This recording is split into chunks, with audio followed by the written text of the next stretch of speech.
up, Cameras? May bago tayong member. Father Reynate. Father Reynate. Gawin natin ngayon. Pupunta kami sa bukid. Tara na! Kain kami ng tae. Bumili kami guys ng sili at asin. Nakasyashi pa talaga yung asin na binigay sa amin. Didikdikin doon ng kamera yung sili para mas maanghang. Ayan na nga guys, didikdikin na nga ng kamera yung sili at asin. Ano yan? Ginawang tinapay yung sausawa namin ng sili. Ayan, ganyan. Ginagawa mong tinapay yung sausawa natin. Hulaan nyo guys kung ano kakainin namin. Tinakas ko na nga ang motor namin at may daladalang manggang mga kameraans. Namitas daw sila sa kapitbahay. Paldo kami guys, isang sako yung nakuha ng kameraans. At gorabels na din kami sa ilog. Na-stuck pa yung kameraans sa pintuan ng motor. Binigay ko na nga sa kameraans yung camera para makapag-vlog ng maayos. Puminto muna ako guys, sinarado ko lang gate namin at iwanan pa ata ako ng mga kameraans. Kaya nagmala-flash na ako para habulin ng mga kameraans.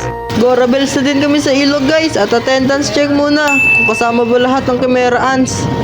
Tinututok pa sa mukha ko yung camera. Ginawa akong titan ng kameraans. Onting lapit pa sana. Nasa bukid na nga kami guys. Pinakilala pa kami ng kameraan sa mga kalabaw at baka sa bukid. Malapit na tayo sa ilog. Onting lubak na lang dadaanan natin guys. At hapon na nga pala kami pumunta sa ilog para masolo sana namin.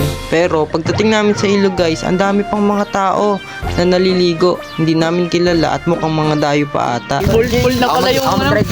Full na pala yung swimming pool guys. Tanginang public yan Diyos. Full na JC. Full.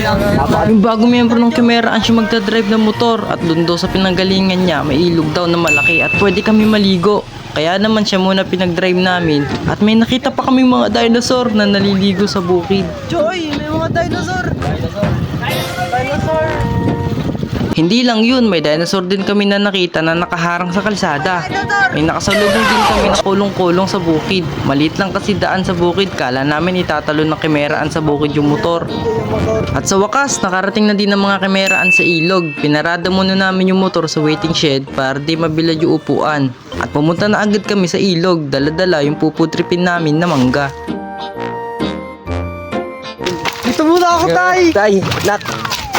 Ako si Pato, Tay. Ilalang masaya.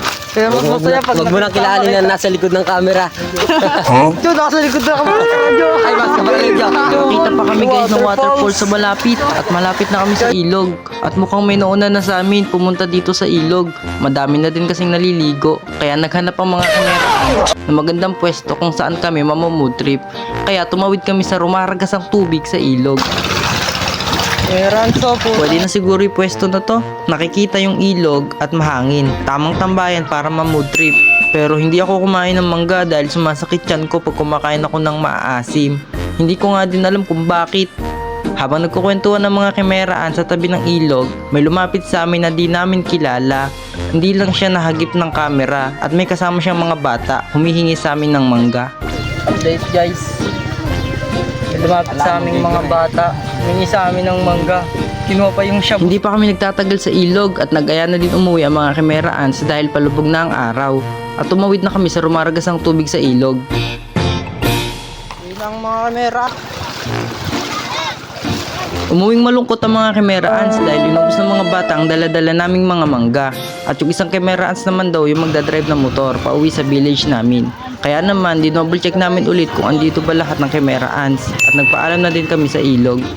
Kaya kung nakaabot ka hanggang sa dulo ng video na to, i-click mo na yung subscribe button dyan sa may baba at hanggang dito na lang ang video ng mga kameraans. Salamat sa panonood, paalam!